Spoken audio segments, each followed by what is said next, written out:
എൻ്റെ ജീവിതത്തിൽ ഞാൻ ഏറ്റവും വെറുക്കുന്ന മനുഷ്യൻ, ഞാൻ കണ്ടിട്ടുള്ളവരിൽ വെച്ച് ഏറ്റവും പരാജിതനായ ഒരു മനുഷ്യൻ. 35 വർഷം പ്രവാസ ലോകത്ത് ജോലി ചെയ്തിട്ടും വീണ്ടും നാട്ടിൽ വന്ന് കൂലിപ്പണിയെടുത്ത് ജീവിക്കുന്ന പമ്പര വിട്ടിയായ മനുഷ്യൻ. കുറഞ്ഞ വർഷങ്ങൾ പ്രവാസ ജീവിതം നയിച്ചവരൊക്കെയും നാട്ടിൽ കൂറ്റൻ ബംഗ്ലാവുകൾ കെട്ടി ഉയർത്തുമ്പോൾ കഷ്ടിച്ച് 1.5 നില കെട്ടിവെച്ച വീട്ടിൽ നിന്നും ദിനവും കൂലിപ്പണിയെടുക്കാൻ പോകുന്ന ഭൂലോക പരാജയമായ ഒരു മനുഷ്യൻ. വെറുപ്പ് കൂടിയപ്പോൾ ഒരിക്കൽ തുറന്നു പറഞ്ഞിട്ടുണ്ട്, ഞാൻ നിങ്ങളുടെ മകനായതിൽ നാണിക്കുന്നു.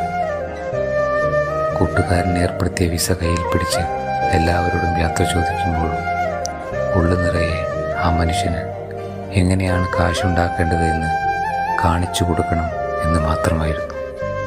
എല്ലാവരെയും കെട്ടിപ്പിടിച്ച് ചുംബിച്ച് യാത്ര ചോദിച്ചു. എല്ലാവരും കരഞ്ഞു, അയാൾ ഒഴികെ.